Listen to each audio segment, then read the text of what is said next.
Hi hello welcome back to our channel mum treasure. இன்றைக்கி வந்து Thursday black தான் உங்களோட ஷேர் பண்ண போகிறேன். இன்றைக்கி வந்து 12th ரிசல்ட்டுங்க. ஸோ நாங்களாம் படிக்கிற காலத்தில் தினமலர் எப்போ வரும், தினத்தந்தி எப்போ வரும் அப்படின்னு சொல்லி பார்த்த காலம் போய் இப்போல்லாம் இணையதளத்தில் ஈஸியாகவே நம்ம ரிசல்ட் வந்து பார்த்துடுறோம்.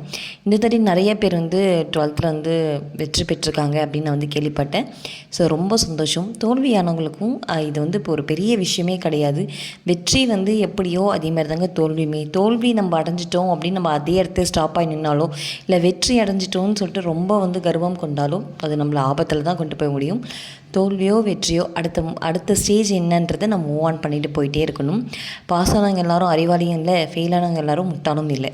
ஸோ இன்றைக்கான பார்த்திங்கன்னா இன்றைக்கி வந்து தேர்ஸ்டேன்றனால இருக்கிற வேலையை எல்லாத்தையும் பண்ணிகிட்ருக்கேன். நாளைக்கு ஃப்ரைடே இல்லையா, அதனால் இருக்கிற ஜாமான்லாம் கழுவி வச்சுட்டு, விளக்குத்தட்டெலாம் கழுவி வச்சுட்டு, வீடு வாசலாம் பெருக்கிட்டு தொடச்சிட்டு இந்த மாதிரியான ஒர்க்லாம் வந்து பண்ணிகிட்ருக்கேன்.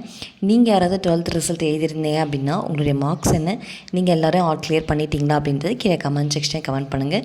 தோல்வியானவங்க பயப்படாதீங்க, நெக்ஸ்ட் அட்டம்ப்டில் கண்டிப்பாக பாஸ் ஆகிடலாம். அதுவே நமக்கு வாழ்க்கைக்கான நிரந்தரமானது கிடையாது. ஒரு இடத்துல நம்ம வந்து ஸ்டாப் ஆகி நின்றுட்டோம், அதுதான் நம்ம வாழ்க்கை அப்படின்னு நம்ம டிசைட் பண்ணவே கூடாது. நம்ம எப்பயுமே ஒரு இடத்துல நம்ம வந்து ரொம்ப வந்து கஷ்டப்படுறோம் அப்படின்னா இன்னொரு இடத்துல நம்ம கண்டிப்பாக நிச்சயமாக நம்ம என்ன பண்ணலாம், வெற்றி வந்து பெறலாம். ஸோ டீ குடிச்சிட்டு என்னோடய பிளாக் முடிச்சுக்கிறேன். பாய், டேக் கேர்.